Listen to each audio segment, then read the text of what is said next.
It's minicamp and OTA season, and today we're looking at the Carolina Panthers, and we're looking at T-Mac again because they got more clips.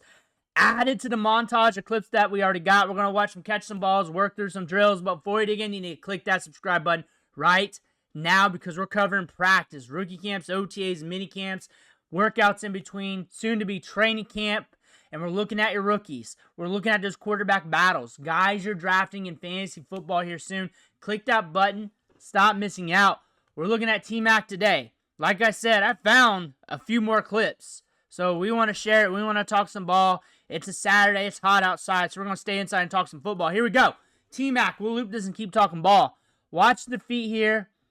And his feet's good for a guy his height, his length. That's the thing about him. Nasty at the catch point. Watch him on the ladder here. This is going to be a cornerstone wide receiver for this team. There's Hunter Renfrow. He snuck in there. That's a quiet addition. There's McMillan. Those hands are nasty. Now we're starting to get some of the older stuff I believe. Especially here. Yep. The feet, though. Looks like it's like the other side. Maybe it's a different day, though. Boom. Catching it. The feet's solid. Feet's solid for his height. Getting in the hands. Coming out here. Looking good. Here's another one. Boom. Hitting it. He's been gelling well with Bryce Young. We've seen some of that in the highlights. Here we go. Speaking of the devil, there he is. There he is, working the ladders. Just a different angle there. Ball's coming. Boom. This is a very good wide receiver prospect that I think got glossed over due to the quarterback speculation at the top of this draft. It was very deep on the defensive side of the ball and the offensive line. It was also very rambunctious with Travis Hunter at the top where he was going to go. And a lot of people were talking about whether or not he's playing both ways or not. The running back position was very deep. All in all, the wide receiver class was very shallow. And a lot of people kind of like stepped away from it. But they didn't really analyze the wide receivers in depth. But when you look at T-Mac and you put him in last year's class, he competes with those top wide receivers. I mean, you're looking at a high-end prospect coming out of high school, broke out early at Arizona, and then just continued to stack up wins every single day. His highlight reel's insane. Game to game, he was insane, looking good, and he wins differently. He wins deep downfield at the catch point, but for his size and length, he can create separation with that. So when you're looking at that and how he fits with this team, go look at the metrics and the average depth of target of the wide receivers last year. Go look at their ADOTs. Most of them are past 10, especially the ones who are running a lot of routes, who has a good route participation rate. And that is very good for a guy like T-Mac because he was well in the double digits throughout his career in college. And that's going to pair well with Bryce Young. Bryce Young keeps his eyes downfield. He moves well in the pocket. And a playmaker like this with sticky hands that's strong at the catch points is going to do him wonders. Because when the play's breaking down, he likes to flip it downfield. You got a guy here, when he's covered, he's still open. That is something you're getting here from T-Mac. He'll rise up and get it strong at the catch point, about as strong as you're going to get. Sticky mitts on him. And this is just going to do Bryce Young wonders. The thing about T-Mac is he's a rookie. And you got to allow him to be a rookie. And you got to give him that grace period. I give all rookies the grace period.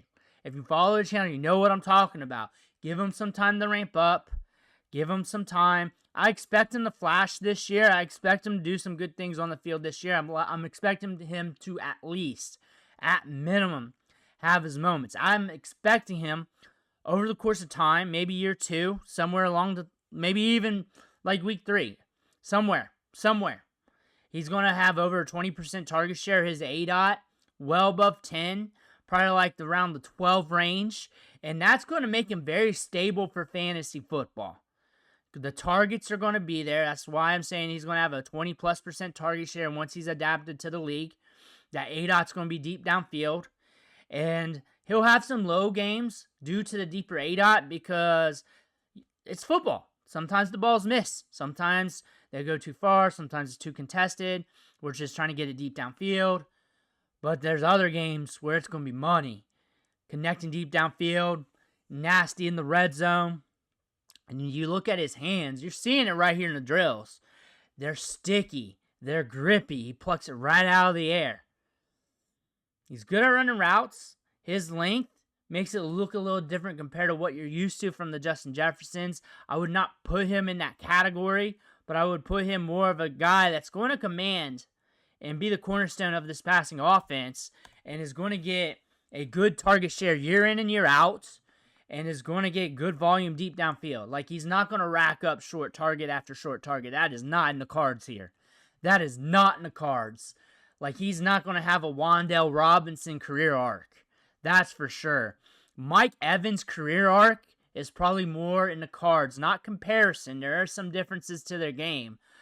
But the career arc of deep downfield, deep A-dot, good target share, buoyed by that, being productive, even the low-end seasons, he'll be productive. He's going to be that. He's going to be that. He's going to be very reliable throughout the course of his career. He's going to have some moments where he's silent and deadly, but still productive. That's the thing about his career. He's going to fit well with Bryce Young. He's going to help this offense a lot. This offense brought in Rico Dowdle. The run game's stronger as they're trying to get things together with their young running backs. They got Trevor Etienne back there. We're seeing what's going on with Brooks. Those injuries are bad. JT Sanders, solid. Hunter Renfrow. You got Adam Thielen. Xavier Legette fits well with this because now you got your big wide receiver that's going to burn you downfield with those contested catches. Xavier Legette, moving him around, getting him in those mesh concepts. That size-adjusted speed. He's going to blow guys away. He's going to beat out them linebackers. Too fast for him, too big for the nickel corners. Around the red zone, you're having him hover around the goal line with crossers, where you got the back corner fade with T-Mac. You got that option there. You're going low to high, high to low. You got some options. JT Sanders showed up last year, had some moments. Let's talk about Horn, twitched up wide receiver from Colorado. Everybody's looking at Shadur. Everybody's looking at Hunter. But Horn's been looking solid. Horn's got some upside for where he went in the draft. He's been looking good. He's been looking crispy like he's always been. Been looking good in the All-Star game circuit, at the Shrine game. That's a wide receiver that fits well in this offense for the long term because we got some veteran wide receivers here with Renfrow, Thielen. That's going to change out. Coker's there. He's a solid wide receiver, but Horn's different. Short to intermediate, winning on those short routes. And now you got T-Mac here winning up top, which is going to allow all the other pieces here to come together. Not just his production, but Xavier Legette getting some opportunity in those moments. Jimmy Horn, especially if he's climbing the depth chart like we're seeing here, or potentially seeing, going to allow him to get some opportunity. It's going to let the other wide receivers, maybe Jalen Coker, it's going to allow these running backs to get a little bit more breathing room because he's going to win downfield. And he's going to be open when he's covered. That's the thing about him. He's going to rise up, snatch it out of the air. It's going to help Bryce Young. Bryce Young was turning things around last year. He's always looking good in camp and practices. We've covered the highlights. We find him. We look at him. He's always looking good. He's got a fast mental processor. That's what we saw out of Alabama. Now we got T-Mac here. He's going to be huge for this team. Projections-wise, I project a ramp up. I do not know exactly when he's going to hit, but eventually he's going to click. We're going to see a 20+% target share, A-dot well above 10, deep ball city. And for his rookie season, fantasy, there's a lottery ticket aspect due to that because you do not know where liftoff's going to be. It could be in preseason. It could be week 8. That's how rookies work. That's just how it is. But considering first-round prospect, the talent wire to wire, I think sooner than later. I think it's going to be sometime this year. And I think it could be early, like before week 8, but we'll see. That's why I always give that grace period. That way people don't sell off on these players in Dynasty Fantasy Football before it happens, and it happens the next week. That's why. You just throw that into your process. You're just hoping for flashes. You're just hoping to see something. You're just hoping to feel good going into 2026. That's what you're hoping. If you're hoping for redraft, high-end lottery ticket asset here that you're going to have to be patient with. And if you can't be patient, then you may want to move on to a veteran because it's your head game there. And you got to understand the type of player you're getting in when you're looking at these high-end rookies. That's on you and how you play that chip throughout the season. That is how that works. That is how that works. But the Panthers got themselves a good one. A good wide receiver. Let me know what you think in the comments below. I want to hear about that. Make sure you hit that subscribe button on the way out. One thing for watching. Catch you on the next video.